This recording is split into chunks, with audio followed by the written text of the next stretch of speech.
त्यानंतर प्रणितबद्दल, प्रणितचं एक्झॅक्ट काय आत्ताचं अपडेट आहे, प्रणित नक्की कुठे आहे. त्यानंतर घरामध्ये नॉमिनेशन टास्क झालेला आहे, तो टास्कही आपण डिस्कस करणार आहोत. घरातले कोणकोणते सदस्य पुढच्या आठवड्यामध्ये घराबाहेर जाण्यासाठी नॉमिनेट झालेले आहेत, त्यातले कोण कोण आपल्याला वीक वाटतात, हे सगळं आपण आज डिस्कस करणार आहोत. आता जर आपण बघितलं तर घरामध्ये गेस्ट आज येऊन गेले, तीन एक गेस्ट आज येऊन गेले. त्यामध्ये पहिला गेस्ट होता टोनी कक्कर आणि नेहा कक्कर. ते त्यांच्या अल्बमच्या प्रमोशनसाठी मे बी आले असतील. त्याच्यामध्ये आपण जर बघितलं त्यांनी एक टास्क दिला होता घरामध्ये. सेकंड गेस्ट बघितलं तर शेहनाज गिल.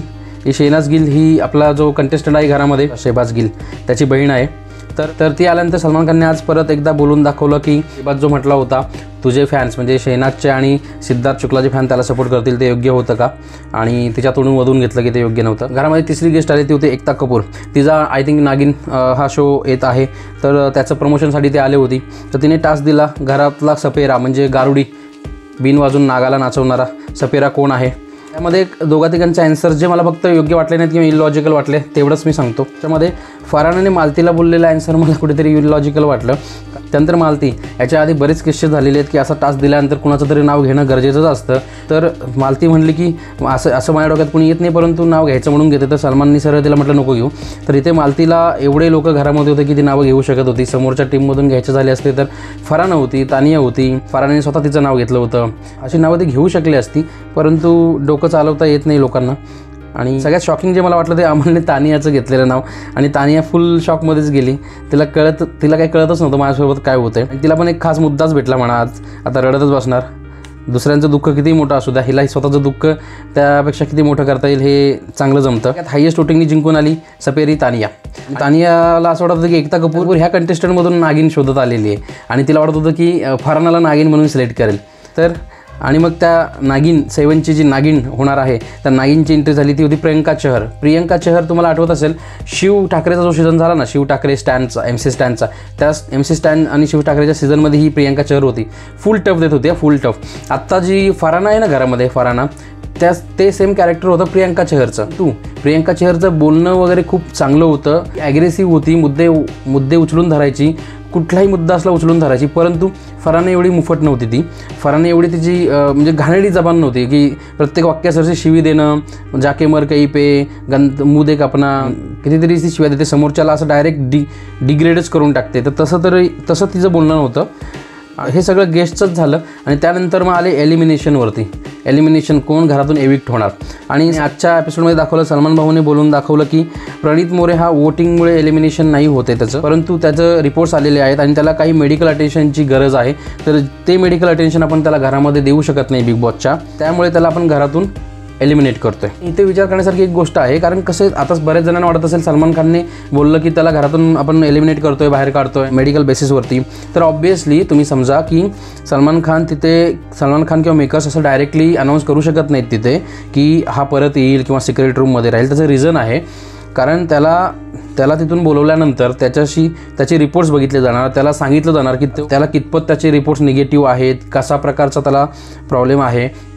त्यानंतर त्याला जर वाटत असेल की नाही माझी तब्येत ओके आहे, थोडीफार बरी आहे, रेस्ट करून मी रिकवर होऊ शकतो वगैरे, अशा गोष्टींशी त्याच्याशी डिस्कस केल्यानंतर त्याच्याकडूनही डिसिजन घेतला जाणार ना. की त्यामुळे डायरेक्टली आजच्या विकेंडच्या वारामध्ये तसं काही सांगण्यात आलं नाही, बाहेर जातोय की सिक्रेट रूममध्ये राहतोय. पिक्चर क्लिअर होईल पुढच्या 2 दिवसामध्ये. सध्याची जी सिच्युएशन आहे, सध्याची जी कंडिशन आहे, प्रणित मोरे हा घराच्या बाहेर नाही हे तुम्ही समजून जावा. कसं होते, बरेचसे लोक अफवा पसरवत आहेत, बरेचसे लोक काहीही सांगतायत. बरेचसे हिंदी जे यूट्यूबर्स आहेत जे फरहानाला सपोर्ट करतात, अमाल मलिक समोरच्या कंटेस्टंट्सला सपोर्ट करतात, ते सरळ मुद्दामून ही अफवा पसरवतात. तर अजून तरी प्रणित मोरे हा बिग बॉसच्या घरातच आहे, तो सेपरेट रूममध्ये आहे, त्याला मेडिकल अटेन्शन दिलं जाते आहे, त्याला डेंग्यू झालेला आहे. तर सध्या तरी तसं काही प्रॉब्लेम नाही आहे आणि 2-3 दिवसामध्ये त्याची एंट्री होईल. ठीक आहे, आपल्या सगळ्यांना आता हे बाहेर माहिती आहे, परंतु घरामध्ये तर लोकांना हे माहिती नव्हतं. तर प्रणितची आता जेव्हा एक्झिट चालू होती तेव्हा मला एक पटलं नाही की फरहाना एहसान फरामोश ज्या पोराने तिला ना शोमध्ये एक सपोर्ट दिला होता सुरुवातीला, तो पोरगा चला तुमचं जे काही झालं असेल आधेमध्ये थोडंफार तुमच्या बाचाबाची झाल्या, परंतु एखादा जाताना तर कोणी हाय बाय करेलच ना यार. तो बसीरसारखा बसीर, प्रणित मोरे आणि बसीर एवढा नल्ला दोघांनी पैजा हारल्या जिंकल्या आणि जाताना एकमेकांच्या गळ्याला मिळून गेले ना यार. आणि प्रणित मोरेचं बाहेर आल्यावर मिटलंय सुद्धा त्यांचं. आणि फरहाना खरंच म्हणजे काय बोलून आपलंच तोंड खराब करायची कामं आहेत. ते म्हणतात ना, गटारात दगड मारला तर गटाराचं घाण पाणी आपल्यावरच उडतं, सोडून द्यायचा विषय. फक्त लक्षात ठेवा प्रणीतचे फॅन्स, ही फरहाना जेव्हा नॉमिनेशनमध्ये असेल ना, या आठवड्यात आता आपण नॉमिनेशन डिस्कस करणार आहोत, त्या फरहानाच्या अगेन्स्ट ना प्रणीत मोरे जरी नसेल ना तरी बाकीच्यांना दाबून वोट करा, दाबून वोट करा, वोटिंग सोडू नका. तुम्हाला ज्याला पाहिजे त्याला वोट करा, पण फरहानाच्या अगेन्स्ट सगळ्या कंटेस्टंटला दाबून वोट करा. फरहानाने जेवढी गरळ ओकले ना आत्तापर्यंत आणि जेवढा ॲटिट्यूड दाखवला ना ह्या प्रणीत मोरेला, त्याचा एवढा बसीरनी पण नाही दाखवला. सगळ्यात घाण ॲटिट्यूडनी, सगळ्यात घाण ॲप्रोच दाखवला ह्या पोरीनं. बाकी कुनिका निलमचं पण बोलणं आपण ऐकलं असेल की प्रणीत मोरे जायचं डिझर्व नव्हता करत, कॅप्टन पण बनला होता आता तो. बाकी आणि गौरवही मृदुलला म्हणतो, अरे यार घर में मेरे दो ही दोस्त थे, एक तू और एक वो. आणि नवीन आलेली ती मालती म्हणते, यार एक ही दोस्त बनाया था वो भी बाहेर गया. त्यानंतर आपण डिस्कस करूया आठवड्याचं नॉमिनेशन. घरामध्ये नॉमिनेशन टास्क झालेला आहे. ऑब्व्हियसली प्रणीत मोरे घरात आतमध्ये नसल्यामुळे तो ह्या नॉमिनेशन टास्कचा भाग नव्हता, आणि तसंही भाग असता तरी तो घराचा ह्या आठवड्यामध्ये कॅप्टन होता, त्यामुळे तो नॉमिनेशनमध्ये येणंही शक्य नव्हतं. आपण जर बघितलं नॉमिनेशन आहे ना, बिग बॉसने असं केलं की जोड्या बनवून त्यांनी कंटेस्टंट्सला कन्फेशन रूममध्ये बोलवलं आणि त्यांना ऑप्शन देण्यात आले 2-2 कंटेस्टंटचे. त्यातल्या त्या कंटेस्टंटला त्यांना नॉमिनेट करायचं होतं घराबाहेर जाण्यासाठी. त्याच्यामध्ये पहिला जो राऊंड झाला त्याच्यामध्ये फरहाना, मालती आणि अश्नूरला आतमध्ये बोलवण्यात आलं आणि त्यांना ऑप्शन देण्यात आला मृदुल आणि अभिषेकचा.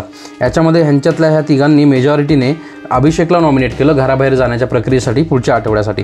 त्यानंतर जो सेकंड राऊंड झाला ना, ह्या सेकंड राऊंडमध्ये मृदुल आणि अमाल यांना आतमध्ये बोलवण्यात आलं आणि अमाल आणि मृदुलला आहे ना तानिया आणि फरहानाचा ऑप्शन देण्यात आला. आणि ऑब्व्हियसली क्लिअर कट आहे याच्यामध्ये दोघांचे एकमत होणार आहे फरहानावरती, कारण वागतेच तशी. आत्ता घरामध्ये जर कंटेस्टंटकडून वोटिंग करवलं ना की घराबाहेर कोणाला काढायचं वाटतं, मेजॉरिटीने फरहाना जिंकेल. एवढा हेट आणि एवढं घाणेरडं गेम खेळते ती. आणि राऊंड 3 जो आहे ना तो कुनिका आणि नीलमला आतमध्ये बोलवण्यात आलं आणि त्यांना ऑप्शन देण्यात आला गौरव, अमाल आणि शेहबाजचा. कुनिका आणि नीलम ह्यांनी ऑब्व्हियसली गौरव, अमाल, शेहबाजमध्ये ह्या क्लिअर कट आहे की गौरवलाच ह्या नॉमिनेट करणार, कारण अमाल आणि शेहबाज ह्या त्यांच्याच टीममधल्या आहेत. तर कुठेतरी बिग बॉसने ह्या जोड्या बनवताना गौरवला डेलिब्रेटली जाणून बुजून आणलेला आहे नॉमिनेशनमध्ये, पण तो काय बाहेर जात नसतो. त्यानंतर राऊंड 4 जो झाला ह्याच्यामध्ये गौरव आणि अभिषेकला आतमध्ये बोलवण्यात आलं आणि त्यांना नीलम आणि मालतीचा ऑप्शन देण्यात आला. आता गौरव, अभिषेक यांची फ्रेंड आहे मालती, तर ऑब्व्हियसली त्यांनी नीलमला नॉमिनेट केलं. आणि राऊंड 5 जो झाला याच्यामध्ये तानिया आणि शेहबाजला आतमध्ये बोलवण्यात आलं, त्यांना ऑप्शन देण्यात आला कुनिका आणि अश्नूरचा.